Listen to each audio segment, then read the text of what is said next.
Zephaniah is going to get straight to the point with you right now on what you got to do. Check it out. Gather together, O nation without shame. Before the law gives birth, the day shall pass on like chaff. Before the burning wrath of Yahuwah comes upon you. Before the day of wrath of Yahuwah comes upon you. Seek Yahuwah, all you meek ones of the earth, who have done his right ruling. Seek righteousness, seek meekness, if so be that you are hidden in the day of wrath of Yahuwah. For Azah is abandoned. Azah is Gaza. Let me show you. See? Gaza. Azah. Gaza is abandoned, and Ashkelon laid waste, and I think Ashkelon's to the north. Ashdod is driven out at noonday, and Ekron is uprooted. That verse 4 is a marker, a sign for us to let us know. He's talking about the days of wrath, the day of wrath, and what we got to do. We got to be seek right ruling, righteousness, be meek, come home. Everything we've been reading, so that we may be hidden. And at that time, when we're to do that, we'll know it's that time, because Azah is abandoned. That's happening right now. And all the rest of that about Ashkelon and Ashdod, that's what could happen here in the future. Who knows what's going to happen? But that's what that's talking about. Woe to the inhabitants of the seacoast, the nation of the Kerethites. The word of Yahuwah is against you, O Canaan, land of the Philistines. And I shall destroy you, so that there is no inhabitant. And the seacoast shall be pasture, shepherds, meadows, and enclosures for flocks. And the coast shall be for the remnant of the house of Yehuda. They shall feed their flocks on it. At evening they lie down in the houses of Ashkelon. For Yahuwah, their mighty Most High, shall visit them and turn back their captivity. I have heard the reproach of Moab and the revelings of the children of Ammon, with which they have reproached my people and exalted themselves against their borders. Therefore, as I live, declares Yahuwah of hosts, the mighty Most High of Yasharal, Moab shall be like Sodom, and Ammon like Gomorrah,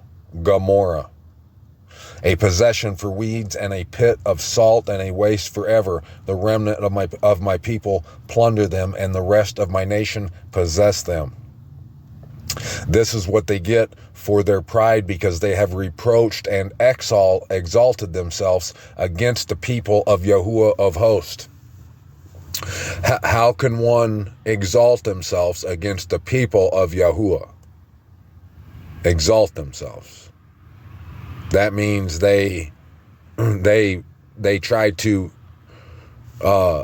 lift themselves above and pretend to be the children, the people of Yahuwah. They exalted themselves. So that should let you know what we're talking about here. We're talking about the image of the beast, the fake state of Isis Ra'el. Yahuwah shall be awesome to them, for he shall make all the mighty ones of the earth to shrivel, while all the coastlands of the nations bow down to him, each one from his place. You too, O Cushites, are to be slain by my sword. And he shall stretch out his hand against the north and destroy Ashur, and make Nineveh a waste as dry as a wilderness. And droves shall lie down in her midst, every beast of the nation, both pelicans and bittern lodge in the tops of her columns, a voice singing at the window. A voice singing at the window. Ruin be at the threshold. For the cedar work is exposed. That's what you've been hearing.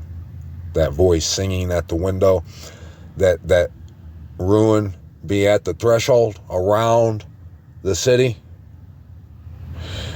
And that the tree of the knowledge of good and evil is the image of the beast, Isis Ra'el's doctrine. It's Babylon.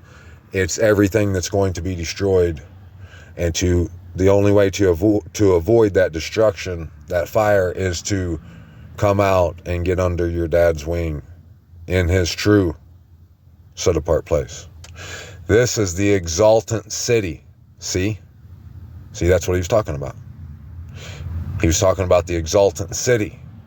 They exalt themselves against the people. That's never happened before, and that's what's happening right now. That lets you know that that's what's talking about, that when they wrote this, that this is the Most High who wrote this, because this book of Zephaniah has been around for a long time. People's been reading this for a long time, way before 1948, and there was no exultant city up until now. The crowning city that is dwelling in safety, that said in her heart, I am it, and there is none but me. See? That's Isis Ra'el. How has she become a waste, a place for beasts to lie down? Everyone who passes by her whistles and shakes his fist. Woe to her who is rebellious and defiled, the oppressing city. She did not obey the voice. She did not accept instruction. She did not trust in Yahuwah. She did not draw near to her mighty Most High. See? And this is a city that claimed that Abba, the Most High of Abraham, Isaac, and Jacob, is their Most High, is their sovereign. That's who they claim to be. That's who this is describing. It's describing someone exalting themselves against the people of the Most High, and who claim the Most High is their Most High. But they didn't accept instruction or trust in Yahuwah or draw near to him. This is all about exalting themselves. Exactly what that tree in the garden, the tree of the knowledge of good and evil, teaches. Her rulers in her midst are roaring lions. Her judges are evening wolves. They shall leave no bone until morning. Her prophets are reckless, treacherous men. Her priests have profaned the set apart place. They have done violence to the Torah. See? Yahuwah is righteous in her midst. He does no unrighteousness. Morning by morning, he brings his right ruling to light. It has not been lacking. No, it has not, Abba. Yet the unrighteous one knows no shame. They just keep her kicked. I have cut off nations. Their corner towers are in ruins. I have made their streets deserted with no one passing by. Their cities are destroyed without man, without inhabitant. That's what's coming. I have said, only fear me, accept instruction, and her dwelling would not be cut off. All that I have appointed for her. But they rose up early. They corrupted all their deeds. There you go. If they would have just feared him, accepted instruction, her dwelling would not have got cut off. And all that he had appointed for her, the appointed times, would not have gotten cut off. Their dwelling. But they rose up early, they corrupted all their deeds. No one's been doing that which is continual at the appointed times. Therefore wait for me, declares Yahuwah, until the day I rise up for plunder. For my judgment is to gather nations, to assemble range, to pour out on them my rage, all my burning wrath. For by the fire of my jealousy all the earth shall be consumed. And his jealousy, we know what his jealousy is over. It's over the image of the beast, over the replica, the imposter of the kingdom of the city where he placed his name, by genocidal maniacs who are Satan worshipers, and they do all kinds of nasty stuff and they don't hide it. And all the people who should be the children of the Most High, they are bowing down to the image of the beast.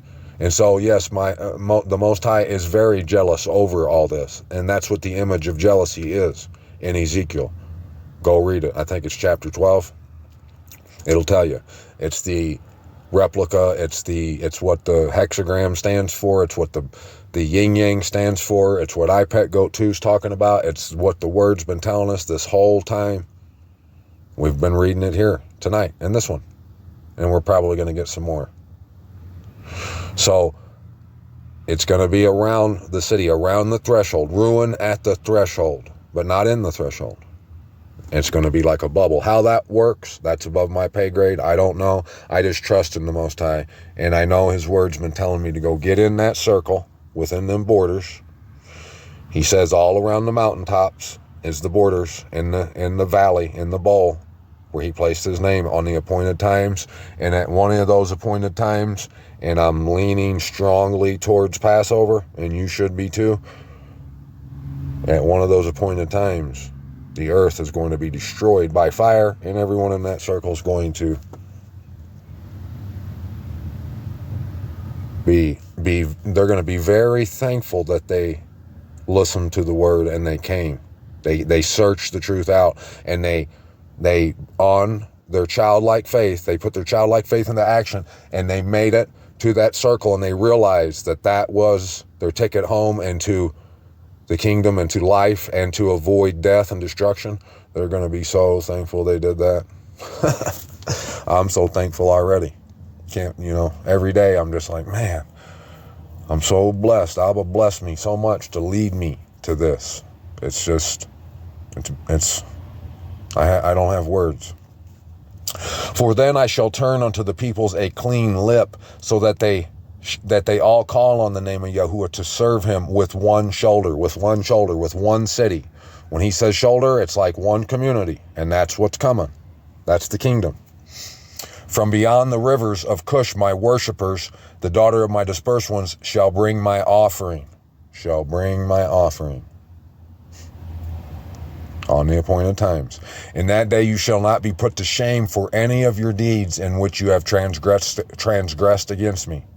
For then I shall remove from your midst your proud exalting ones, and you shall no more be haughty in my set apart mountain. See, the proud exalting ones have taken the focus, the adoration away from the mountain, the set apart mountain.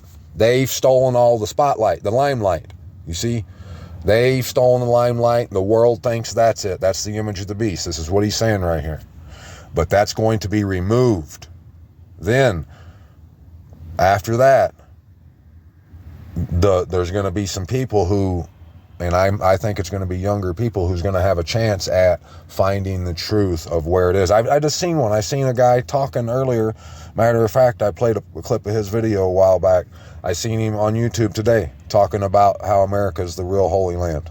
So, but no one's realizing that the Most High is telling us that we have to be home at that real land, at the real place, the Jerusalem, at the appointed times, in order to miss out on destruction, on his wrath.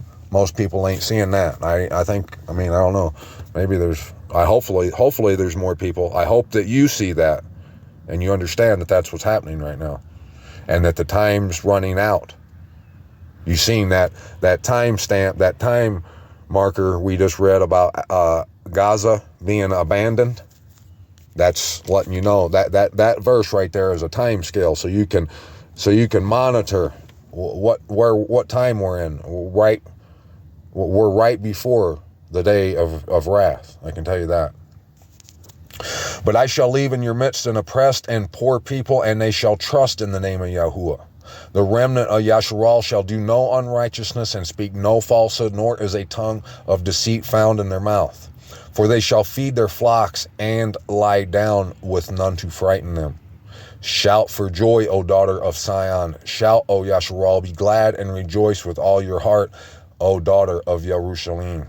Yahuwah has turned aside your judgments. He has faced your enemy, the sovereign of Yasharal. Yahuwah is in your midst. No longer need you fear evil. In that day it shall be said to Jerusalem, do not fear. Sion, do not let your hands be weak. That's what I've been telling you. That bubble I just told you, that circle, from mountaintop to mountaintop in that valley in Utah. That's what I've been telling you. That's what he's talking about right here in verse 16. Do not fear Sion and Jerusalem. Do not let your hands be weak. That's where your strength is. Your power is when you check in here at the appointed times. And at one of those appointed times, the Most High is going to cover you, protect you somehow, in that circle, and the rest of the world's being destroyed. How that looks, I don't know, but I know that you have to go to that spot, and your faith will bring you to that spot. If you follow the Lamb, you'll be there at that spot. If you don't, you can say that I don't have faith and you do all you want, but if you don't actually walk and go somewhere, if your faith only consists of going to church twice on Sunday, once on Wednesday, putting money in the offering plate, paying your tithes, and praying for people, reading a couple verses here and there, praying every night before you go to bed, if you think that's faith and that's actually walking and following the Lamb, you're dead wrong. Your feet actually have to move in order for you to follow the Lamb, and your heart, and your mind, and your dedication, your focus, your love, your adoration, your fear, your trembling, your being, your whole being has to be married to the Most High. That's why it's called the wedding feast, my friend. And church, going to church, and everything I just named off, that's got nothing to do with a relationship, a marriage relationship with the Most High. Nothing.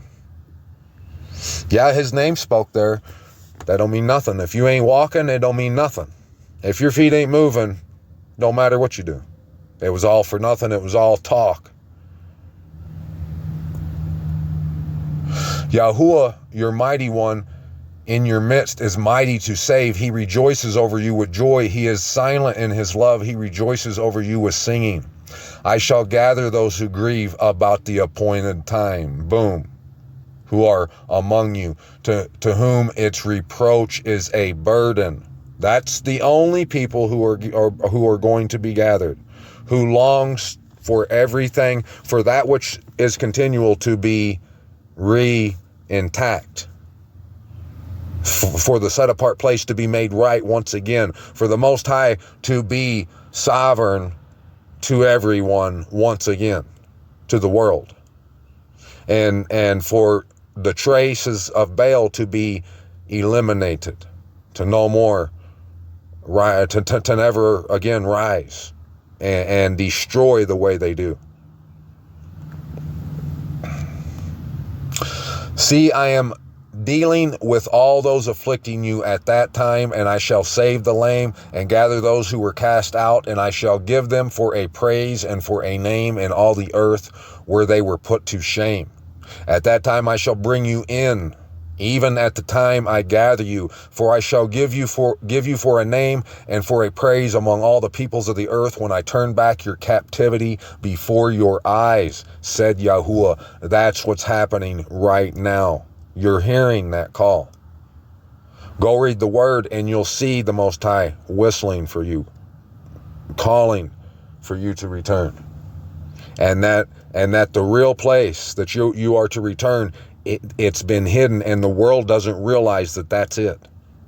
And that the enemy, as a snare and a trap, has created a replica, a spitting image, basically, an image of the beast, to fool the world, and to whatever he has to do to just to keep you distracted, so you don't realize where your real home is, so you can come home, because that's the only power, that's the only that's the only place of salvation, the only power that anyone in this world, in this life, will find. Because his children, he's destroying all the world. You're not the one that gets to decide who gets to go and who don't. He said, those who are in Yerushalayim, those who love me enough to find out about the real set-apart place.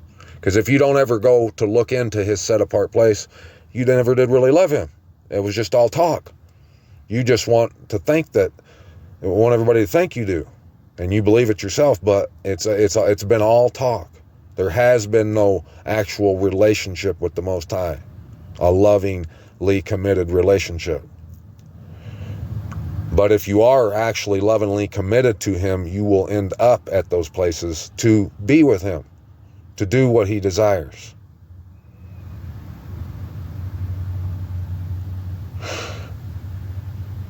He's turning back our captivity right now.